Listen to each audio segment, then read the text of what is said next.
All right, thanks everybody for coming out. Awesome to finally be in game week. It's been a long month of practicing against each other, so super excited, obviously, to now get the chance to compete against another team.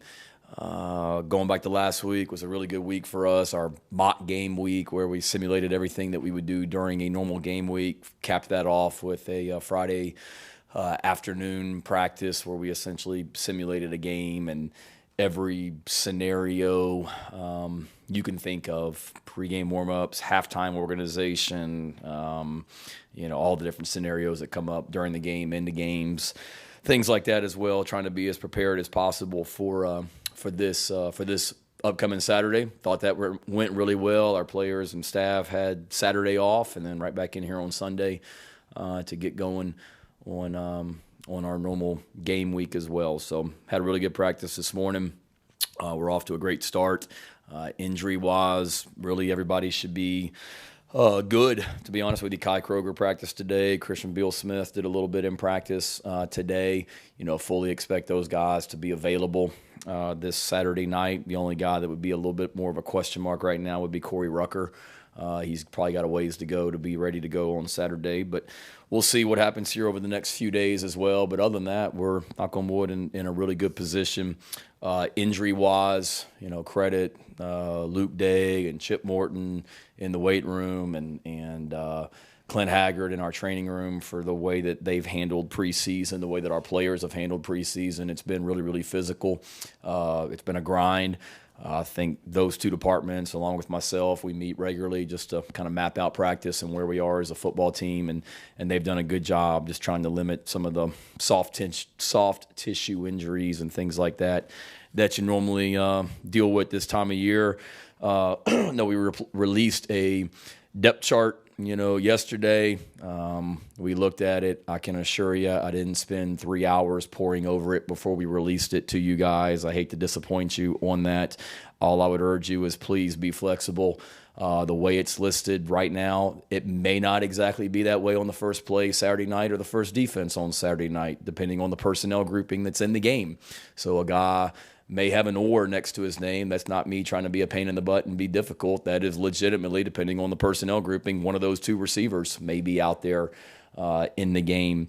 Or somebody that's not listed as a starter may be out there on the first play of the game, defensively or offensively. And then there may be guys that aren't on that depth chart that show up and play quite a bit, or guys that are on the depth chart and maybe don't play as much. So it's not me trying to deceive anyone. It's just we've got a lot of flexibility and a lot of depth at a lot of different positions, but for the most part, that's where we are as a team. Certainly excited to kick things off on Saturday night. Going to be a great environment, as we know.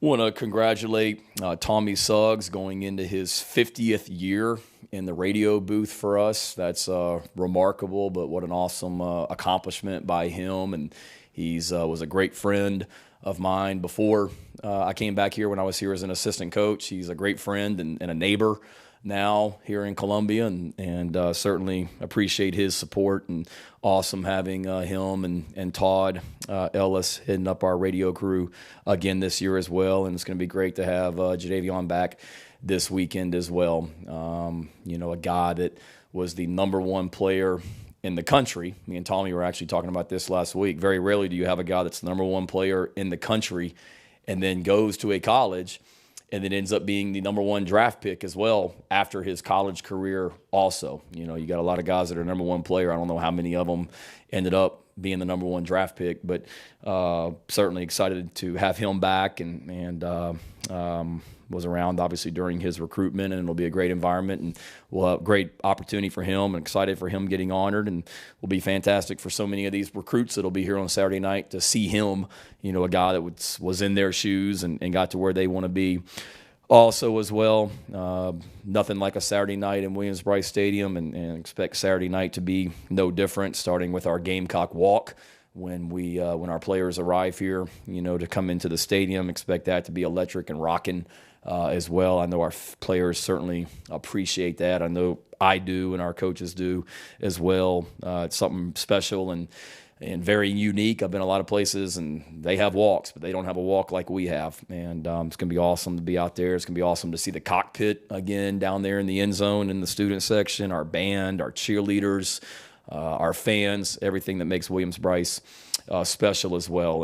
And need them to understand that they have a role on Saturday night as well. Our team is excited, just like our fans and everyone else are, but we have to go perform on Saturday night. So don't come out here on Saturday night just happy to tailgate and be in the stadium again. We need you guys to make an impact, because this is a really, really good football team that we're about to play on Saturday night. No disrespect to Eastern Illinois, who we opened up with last year, but this ain't Eastern Illinois, and we made that very clear with our players this morning. This is a team that 17 of their 22 starters are juniors or seniors, so they've played a lot of football together. They beat Tennessee not that long ago.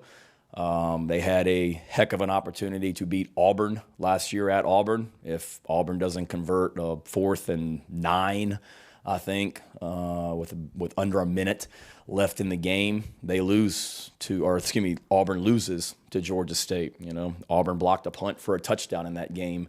Otherwise, it's not even a ball game at the end as well.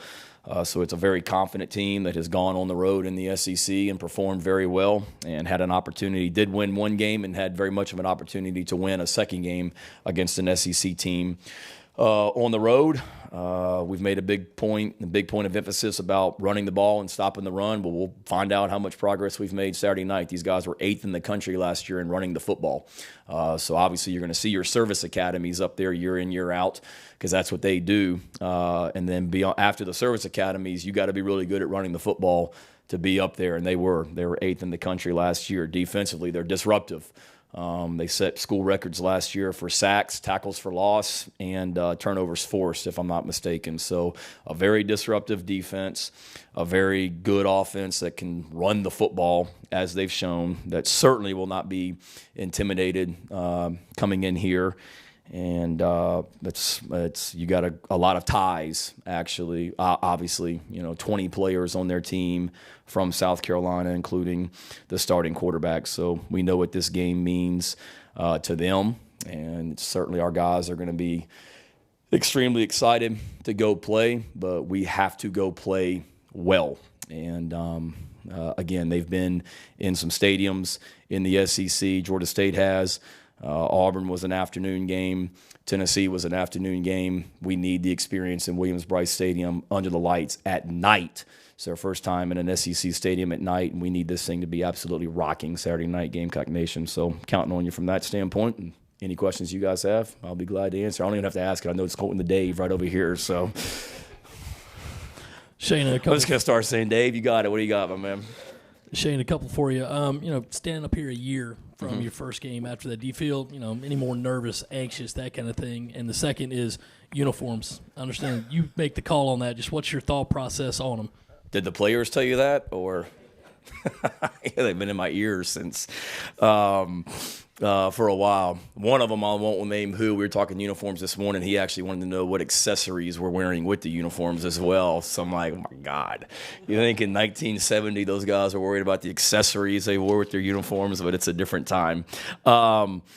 Uniform-wise, I decide. I mean, I talked to certain guys on the team. Like I said last year, David, I want us to be worried about how we play and how we prepare to play, and not worried about what we're wearing each week. So we're thankful for the awesome relationship that we have with Under Armour. We're thankful that we have multiple uniform combinations, but we're not going to be wearing something different every single week. Now, does that mean that we won't mix it up from time to time? Sure, we will. Garnet and black are our colors, and we certainly can mix that in there as well. But trust me, I hear from plenty of people on our uniforms and all that, and I want it to be about what we wear or how we play for sure, but also, want these guys to have some input as well. So we'll see. And then game one this year, like game one last year, no less nervous. You're always going to be, to me, I love game ones, but game ones stink. in a lot of ways too. Just the preparation, because there is so much unknown. And, not that game twos are easier than game ones, but game ones, because it is so new, there's so many unknowns because you've been practicing against yourself for so long.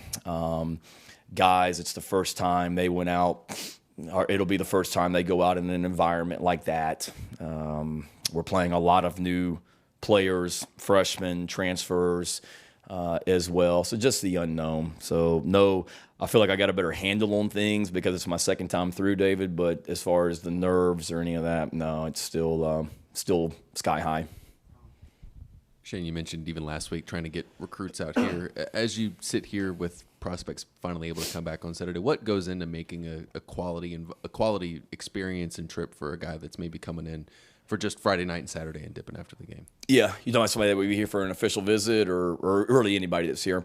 So many, if they are coming in on Friday, just the opportunity to get around our players and coaches and staff as well as much as possible. It gives them extra time to do that, to feel what Columbia, South Carolina is like on a Friday night or a home football weekend. Certainly with it being a night game, we'll have some people that'll be here Saturday and they get a chance on Saturday during the day. This is a unbelievable college town. And to be able to get out and experience what a college town is like on a Saturday leading into a Saturday night in Columbia is pretty special and a great opportunity. And then, once they get to the game, it's about relationships, but certainly recruits see and watch that Gamecock walk when we arrive. So the bigger and more electric and loud and wild and crazy that is, the more of an impact that makes on these guys. And I'm serious in saying that. I've coached other schools where we had a walk, and I was in a different conference, and we talked very recently, and we talked about the walk that we had pregame, and did we want recruits to watch it? And I've been in the SEC, and I remember telling the head coach, I'm like, look, this guy we got coming in on this visit, he was at an SEC school last week. Like, our walk is cool and all, but it ain't that. And it's the same thing here. So it's a different walk pregame environment, and then just the electricity in the stadium, the way all 80,000+ people feel like they're playing the game for you, and truly truly an asset and a home field advantage, and then just hopefully playing well and winning obviously helps the experience with the prospects and their families that are here. But like always, Colin, just being able to allow them to see what we're about, as a program and as people as well on game day. And we spent a lot of time with them when the coaches get to the stadium on Saturday. The players are getting dressed and all that, but we as coaches, the first hour until we go off the pregame, I'd spent doing nothing but just visiting with recruits. So I've got a little locker room office there at the stadium, so all I do is just sit in there and just recruits come in and out and visit with them and talk, and then I get to see them out there for pregame and after the game and all that as well. So a lot goes into it, and just be ourselves. Coach, what do you remember about going through the 2010 season with Coach Elliott, how special that season was, and what is your current relationship like with Shawn Elliott as he comes back to Columbia this weekend? 2010 was special, to have so many great players that were on that group, and then to go play, for an SEC championship, and so many great moments during that season, beating Alabama out here, and then going down to Gainesville and winning down there in the swamp on a Saturday night to clinch the SEC East, and beating, who was it? Tennessee, Florida, Georgia, Alabama, then going up to, I guess that was at Clemson that year, right? Even number. Yeah, so playing at Clemson up there on a Saturday night, and I think Antonio Allen intercepted a pass that night and ran it back for a touchdown. Is that right? All right. As well, so I knew you'd remember. So a lot of great memories, from that season as well. And Shawn's a heck of a football coach. Knew that then, and was a good friend. We vacationed together during that time. I can remember taking one or two trips to the beach, with he and his family. Our kids are about the same age, and he's done a great job, at Georgia State, and relationship is still good. As many of you know, he's still here in Columbia. So my wife and I, we go walking all the time around Columbia, and we go walking in his neighborhood plenty, and see his wife Summer, who's awesome, out walking some, and certainly I'm a fan of what he's done at Georgia State and pull for them, except this Saturday. When you kind of pop the tape on Georgia State and start doing your initial kind of breakdown of Saturday, what jumps out at you about them? I know you mentioned their experience, but from a football sense, what kind of sticks out on first glance? They play really, really hard. For one, I mean, you watch them on defense. I mean, golly, I mean, they fly around and play really, really hard. For sure, they're disruptive. They're physical. Talking about all those stats, all the tackles for loss, the turnovers forced, the sacks. You don't do that unless you're really active and disruptive. So they're not staying in one place. I mean, it'll be a challenge for our guys because these guys on defense for Georgia State, I mean, they're moving and they play good defense. I mean, Louisiana, I guess, won the Sun Belt last year, and they had them shut out. I was watching it yesterday. I mean, shut out for the first half. Louisiana didn't score against them, and all these guys are back. And then offensively, obviously, the quarterback has got size and can run. And, he can throw the football. And they got receivers with some size that can make some plays. And got a veteran offensive line. The center is a heck of a player. Running backs are really, really good. Obviously, one of them was here previously as a defensive back. And just a veteran group, I mean, that plays really, really hard and plays with confidence. And a group that – start 17 to 22 starters or juniors and seniors, they look like it. They know what they're doing. Coach, going back to Coach Elliott, you obviously know each other and how you coach pretty well. Are there tendencies of his that that you're able to prepare for? And on the flip side, are there tendencies of yours that he'll be preparing for that you're trying to hide? I don't think I've been a head coach long enough for me to have any. Maybe I do. I'll ask him after the game. I don't think there's so much tendencies with he and I. I think it's more just when you're playing his team, they're going to be really, really tough and physical, and they're going to play hard. And we're going to have to go play well to win the football game. This will not be easy by any stretch of the imagination. And, I think it's more you get into tendency-wise, it might be, offensive coordinator, defensive coordinator, those type of tendencies that you're looking at as far as schemes. But, certainly as you're watching the game and you see some of the things that they do during games, I mean, they're going to be very, very aggressive. I mean, they faked a punt last year against North Carolina from like 4th and 15 on their own 10-yard line, and that's aggressive. So we've got to be prepared for a lot of different things, and certainly they're coming in here fully expecting to win, and that's their mentality, and it should be. And, Shawn and I aren't going to decide this game. It'll be the, players on the field. They got a bunch of really good ones, and so do we. Shane, I think at this time last year, Luke was hurt. Zeb was like 2 weeks back into playing college football. Obviously, it's a little bit of a different quarterback situation this year. I guess just how do you feel about where Spencer's at right now, walking into game one, and what he can bring, and what do you kind of expect from him? And then I guess less importantly, or maybe more importantly, how much input did you get on the mascot this is renaming? Spencer, certainly different from last year for sure. Last year at this time, you're right, we're getting ready to start a graduate assistant, and we're worried about that. And then his backup is a guy that had just transferred from St. Francis, and his backup was a true freshman out of high school. So that was a little bit more concerning. Not that it's not this year, but like I've said before, you've got older, more experienced guys in that room right now. But it's still... Yes, Spencer's played in a lot of big games, but it's going to be his first time here. It's going to be his first time in a game running this offense. It's going to be his first time in that stadium. So there's a lot of unknowns with him. So I think the biggest thing with him and any of our guys is just go out there and just, I know it's cliche, but just do your job, be yourself. You don't have to be Superman out there. And just go, make plays and execute. And, he's a older guy. I know he's excited. We've had some good conversations here this week, and I'm excited to go watch him and all these guys play. As far as the mascot, zero. No one asked me my opinion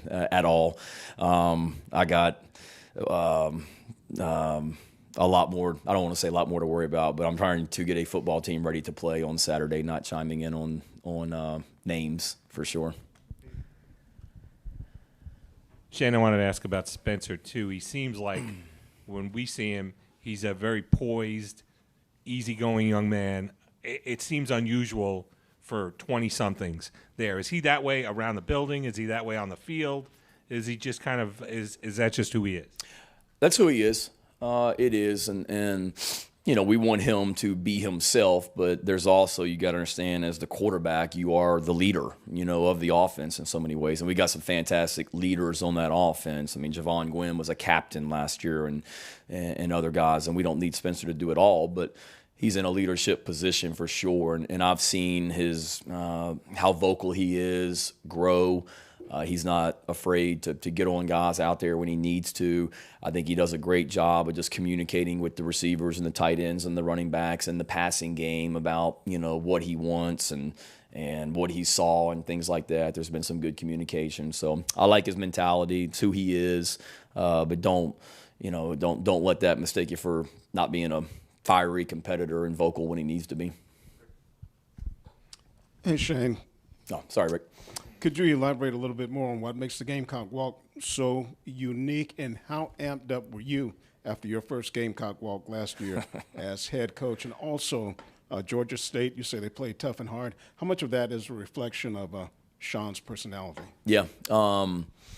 Gamecock Walk, I mean, it's, to me, what makes it special is you've got all these fans that are out there. I mean, the hotel we stay in the night before game days or before games, we come down Interstate 77 and you cross the river and you see the stadium off in the distance, and then we get off right there on Bluff Road and hang a left and drive down Bluff, and you start, as soon as you pass the gas stations down there, and you start seeing people tailgating on the side of the street. And just that ride down Bluff Road is really, really, really cool, because you have, people cheering for you that aren't at the walk, which that's a different story. They should be, but they're tailgating as well and waving and cheering you on as you go through there. And then when you get, to the stoplight right there and you hang a left on, National Guard Road, hang a left and then pull right in there and park, just seeing the sea of people. And it's cool for our players as well, because, Bluff Road's blocked off at that point. You see the fans out in the street as you come down Bluff Road. It's a great moment for me, and I know our players, just hearing them on the bus, the excitement and seeing people. And then you get off that bus, and then it's constant loud noise for the next 10, 15 minutes or whatever. It's not like, you walk in this part and it's pretty quiet, then all of a sudden the noise goes back up and then it dies down. I mean, it's loud and you can't hear yourself think the entire time. And it's awesome, and it's a testament to what our fan base is about and what they're like. And that's, to me, what makes it special, is just the sheer noise, the sheer excitement, and the gratitude that you see from people that are along the side there, thanking you and talking to you and wishing you luck and whatnot. But then also the gratitude that I feel, and I know our players feel, for the people that take time out of their day to come out or take time out of their tailgating and their game day to come greet the team. So it's awesome. It's great for recruiting, but it's something that will never, ever, ever get old. And then as far as how hard Georgia State plays, yeah, absolutely. I mean, that's to me, teams take on the personality of their head coach, and I would say that, I would hope people see us and talk about how hard we play and the effort we play with and the competitive spirit and the physicality and the toughness. But you certainly see that, with them also. I mean, you guys that have been here for a while, I mean, their game days when Shawn was here, I mean, I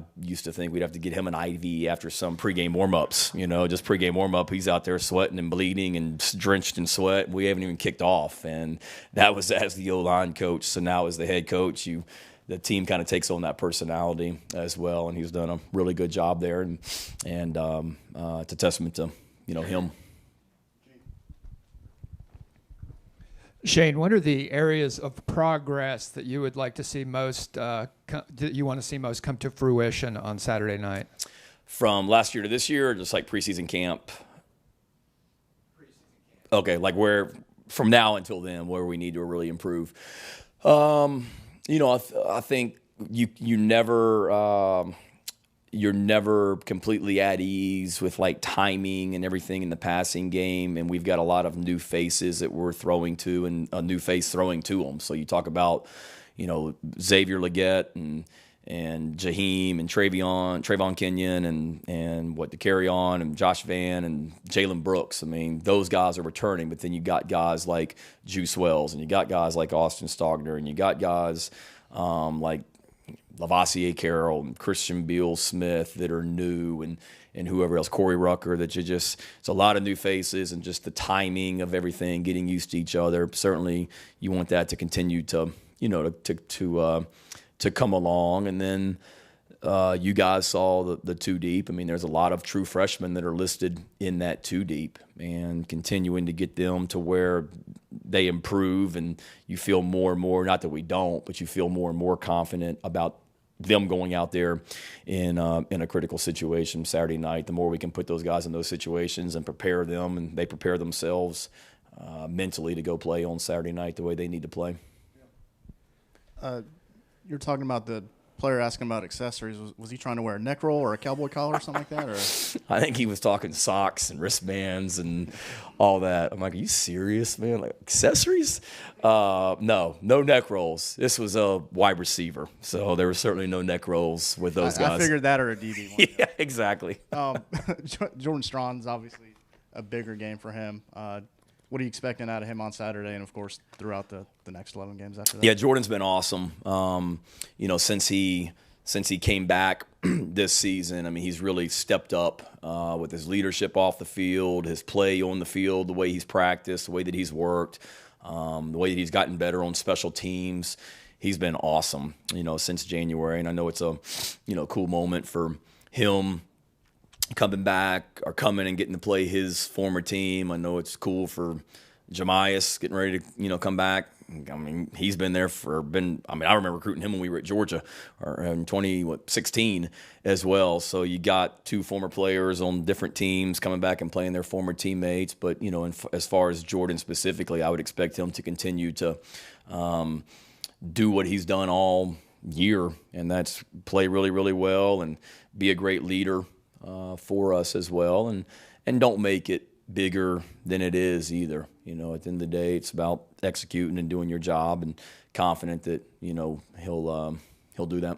And I want to ask about Jam as well, and just what you remember about him from those days. He was class of 17, like Strawn. Yeah, I remember being at Georgia, and he was right down the road at Grayson High School, and how much we liked him at Georgia, and Kirby liked him and the way that he played, and you see that. I mean, the guy's just a really good football player. The fact that he has got ability as a returner, he's now playing running back. He was a defensive back, so he's just one of those guys. He's just a really, really good football player, and watching him run the football, I mean, it's impressive. He's got a feel for it back there. He's got a knack. He's got great patience. He's got great vision, and has had some really quality runs against some big-time opponents, along with the other running back, they have back there as well, who's a really good player.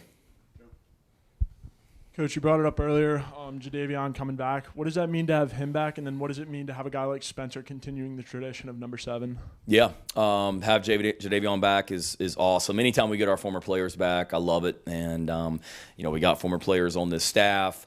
We constantly have former players that are coming back to visit and watch practice. It's their program. I'm just the head coach of it. And to have a guy of Jadeveon's magnitude to be back, I mean, just what that signing meant. And he took, we didn't have a December signing period back then, so you had the February signing period, and then it was a week later or 2 weeks later or whatever. So it was a long time of waiting for him, to sign. But to sign a player of that magnitude, and it goes back to what we tell recruits now. I mean, when we were winning at a really, really high level here, we were doing it by keeping the best players in South Carolina at home. We've done that this year with the guys that are committed, to us right now, and need to continue, to win our share of those battles as well. But Jadeveon was a great statement when he came and followed Marcus Lattimore and Alshon Jeffrey and Stephon Gilmore and guys from the previous years also as well. So it'll be great to see him And, last time I saw him, I think I was out in Houston watching a Houston Texans practice. And so I'm excited to see him back here for sure. And then Spencer as well. I really hadn't thought about the whole number 7 connection with Spencer and him both. But, it's great to see Spencer wearing any jersey here at South Carolina. I guess it's even better that he's wearing 7. Take 2 more. Colin, then Mike. Shane, I know priority number 1 is to win the game and just get out of here without injuries. But when you look at what a successful night looks like for you guys on both offensive and defensive side, what do you want to see from both of those units to make you feel comfortable going into week 2?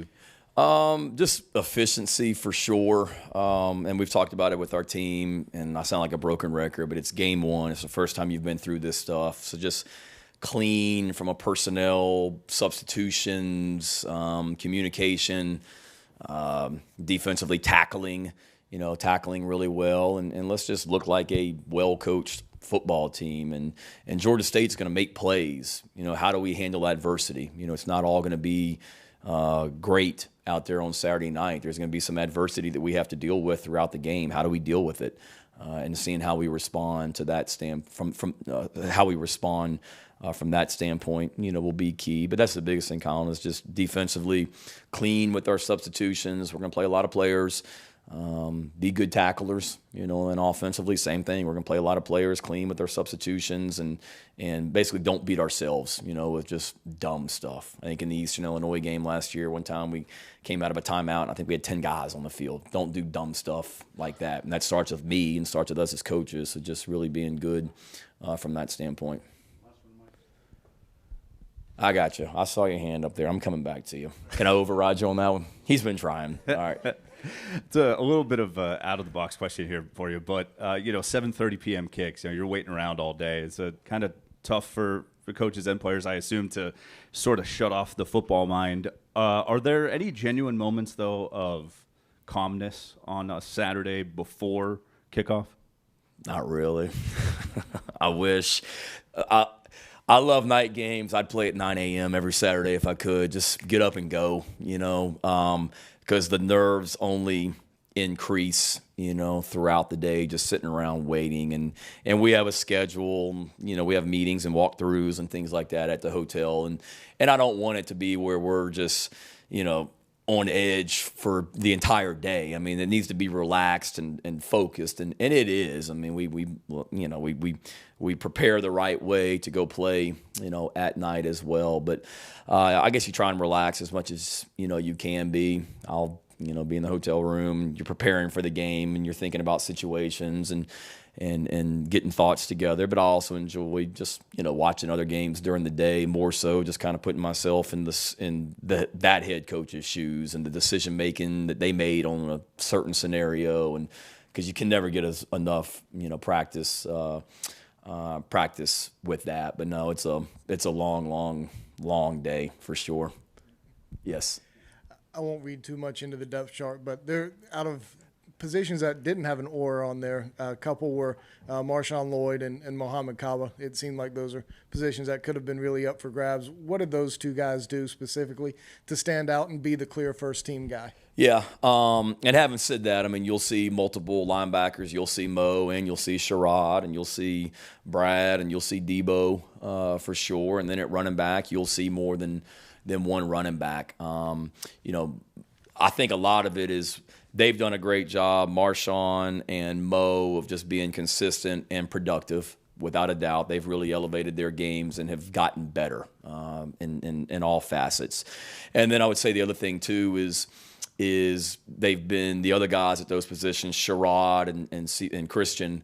They've been banged up and haven't been 100% necessarily at every practice, and those other guys have been. And not that a guy is not starting because he's been hurt, but they have been a little bit banged up here during preseason camp, and just felt like Mo and Marshawn deserve the opportunity to take the first rep. If the personnel on that play suits it. They may not, depending on who's in the game as well. So we'll see. You got it. Thank you, guys. Y'all have a great week.